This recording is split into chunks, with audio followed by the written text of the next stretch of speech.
ایک کرن نامی خاتون جس کا جوان بیٹا جس کی عمر 18 سال ہے اور یہ بیوہ خاتون ہے، ایک دن طبیعت بگڑنے پر ڈاکٹر کے پاس جاتی ہے اور ڈاکٹر اس بیوہ خاتون کو یہ کہتی ہے کہ آپ حاملہ ہیں۔ یہ خبر اس خاتون کے اوپر کسی قیامت سے کم نہیں ہوتی۔ ایک با کردار خاتون جس کو ڈاکٹر یہ کہے کہ آپ حاملہ ہیں اور اس کے شوہر کو اس دنیا سے رخصت ہوئے 10 سال گزر گئے ہوں، تو یہ خبر اس خاتون کے لیے بہت ہی بڑی قیامت تھی اور اس سوچ میں پڑ گئی کہ آخر میرے ساتھ یہ کیا ہوا ہے، کیسے ہوا ہے اور میں اپنے جوان بیٹے کو کس طرح سے فیس کروں گی۔ کرن نامی یہ لڑکی جس کی خالد نامی ایک لڑکے کے ساتھ 17 سال کی عمر میں شادی ہوتی ہے اور یہ شادی کرن کے والدین اپنے دوست کے بیٹے کے ساتھ کرواتے ہیں۔ جب شادی ہوتی ہے تو زندگی بہت پرسکون ہوتی ہے اور بہت اچھے طریقے سے گزرتی ہے۔ شادی کے 10 سال بعد اس کے شوہر خالد کا انتقال ہو جاتا ہے اور اس وقت اس کے بیٹے ارسلان کی عمر 8 سال ہوتی ہے۔ جیسے ہی شوہر کا انتقال ہوتا ہے، سسرال والے فوری طور پر اس کو گھر سے نکلنے کے لیے کہتے ہیں، صرف اس خوف سے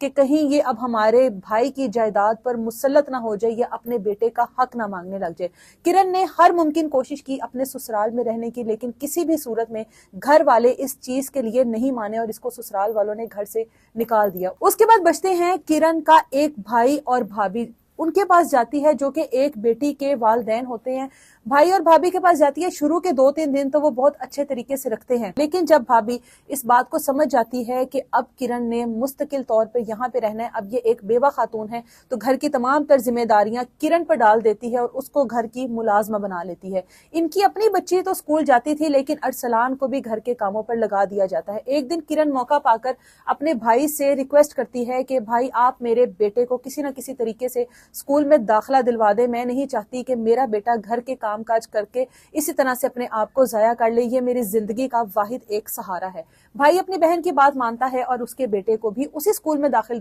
کرواتا ہے جہاں پر اس کی اپنی بیٹی جاتی ہے۔ یہ بات بھابھی کو گوارا نہیں ہوتی اور وہ گھر میں ایک اچھی خاصی جنگ چھیڑ دیتی ہے، جس کے بعد تنگ آ کر کرن اپنے بھائی کو کہتی ہے کہ کوئی ایسا شخص جو کہ بڑی عمر کا ہو لیکن مجھے اور میرے بیٹے کو سنبھال لے، میری اس کے ساتھ شادی کر دے۔ بھائی رشتہ ڈھونڈتا ہے، ایک اچھا بزنس مین رشتے کے لیے تیار بھی ہو جاتا ہے، لیکن جیسے ہی اس 8 سالہ ارسلان کو اس بات کا پتہ لگتا ہے، وہ اپنی ماں کو کہتا ہے کہ امی اپنا یہ فیصلہ بدلے، میں نہیں چاہتا کہ آپ شادی کریں، مجھے کچھ وقت دیں، میں بڑا ہو کر آپ کے سارے غم ختم کر دوں گا۔ کرن اس شادی سے انکار کرتی ہے اور ایک چھوٹا سا گھر لیتی ہے کرائے پر، اور جس جگہ پر اس کا بیٹا اسکول میں پڑھنے جاتا ہے وہیں پر بطور ٹیچر ملازمت کرتی ہے۔ ایک اچھی زندگی گزارنے کی خواہش مند ہوتی ہے، لیکن اس نوکری سے وہ صرف ایک وقت کا کھانا کھا سکتی ہے، ایک وقت کا کھاتی ہے تو دوسرے ٹائم کا نہیں پتا ہوتا۔ باہر کے لوگوں کے رویے، ان کی نظریں دیکھ کر سمجھتی ہے کہ مجھے اس کے ساتھ ساتھ کچھ اور کام بھی کرنا ہوگا۔ ایک چھوٹا سا میک اپ کا سٹال لگاتی ہے اور اللہ اس کے اس سٹال میں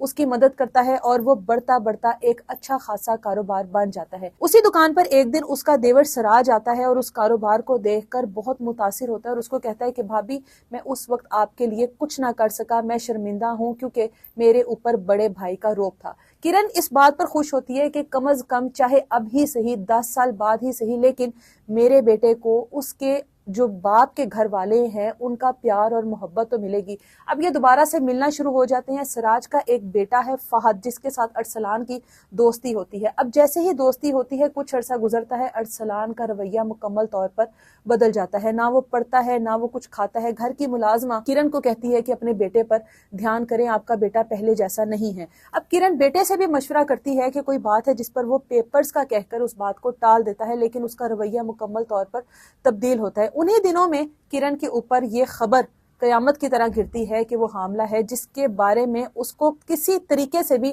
علم نہیں کہ اس کے ساتھ کیا کب کیسے ہوا۔ اب وہ اس پریشانی میں تھی کہ میں اپنے بیٹے کو کیا جواب دوں گی کہ یہ کیسے ہوا۔ میں تو ایک باکردار خاتون ہوں، اپنے شوہر کے بعد کبھی کسی مرد کی طرف آنکھ اٹھا کر نہیں دیکھا، تو پھر یہ خبر کیسے ہوئی اور کیسے یہ سب کچھ ہوا۔ اب اپنے بیٹے کے اوپر نظر رکھتی ہے کہ آخر میں جانوں تو صحیح کہ میرے گھر میں ہو کیا رہا ہے۔ اپنی ہی ملازمہ کو اپنی جگہ پر لٹاتی ہے اور اس کو یہ کہتی ہے کہ پیسے دوں گی، جس طرح میں کہتی ہوں ویسے ہی کرو، تم نے صبح تک یہاں سے اٹھنا نہیں ہے۔ اور خود اسی کمرے کے کھڑکی کے باہر کھڑے ہو کر وہ سارا منظر دیکھتی ہے۔ آدھی رات گئے بیٹا، جو کہ یہ کہہ کر گھر سے گیا تھا کہ آج کی رات میں چچا کے پاس رہوں گا، وہی بیٹا رات کے وقت اس کمرے میں آتا ہے، ماں کے پیروں کے پاس بیٹھتا ہے جو کہ ملازمہ ہوتی ہے۔ ماں یہ سارا منظر دیکھ رہی ہے اور کچھ سمجھ نہیں پا رہی ہے کہ کیا یہ جو کچھ میرے ساتھ ہوا ہے وہ کرنے والا میرا اپنا بیٹا ہے یا اس کے پیچھے کوئی اور بات ہے۔ لیکن ان کانپتے ہاتھوں اور کانپتے لفظوں کے ساتھ، کانپتے قدموں کے ساتھ اپنے بیٹے تک پہنچتی ہے اور اس سے پوچھتی ہے کہ یہ سب کچھ کیا ہے، تم کیا کر رہے ہو؟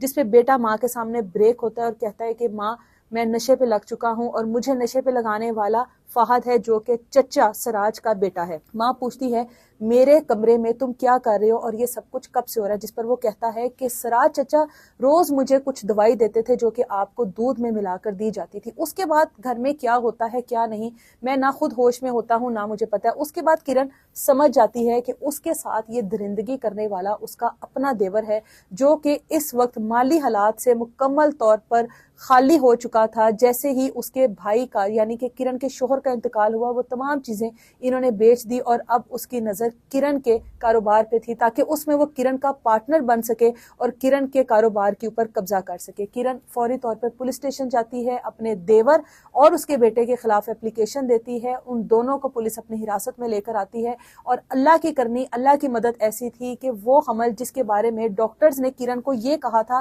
کہ آپ عمر کے جس حصے میں ہیں یہ اب کسی بھی صورت میں اگر آپ اس کو ختم کروانا چاہیں گے تو آپ کی جان کو خطرہ ہوگا، وہ حمل خود بخود سیڑھیوں سے گرنے کی وجہ سے ختم ہو گیا اور اس طریقے سے کرن کے اس چیز پر بھی پردہ رہ گیا اور اس کے بیٹے کو بھی ہدایت ملی۔ وہ ایک بیٹا جو کہ اس کے جینے کا واحد سہارا تھا، جس کو سسرال والوں نے ایک بار پھر سے چھیننے کی کوشش کی، اللہ کی مدد سے اور اس کی نیک نیت کی وجہ سے اس کے حالات پھر سے پہلے جیسے ہو گئے۔ کمنٹ سیکشن میں اپنی رائے کا اظہار ضرور کیجیے گا۔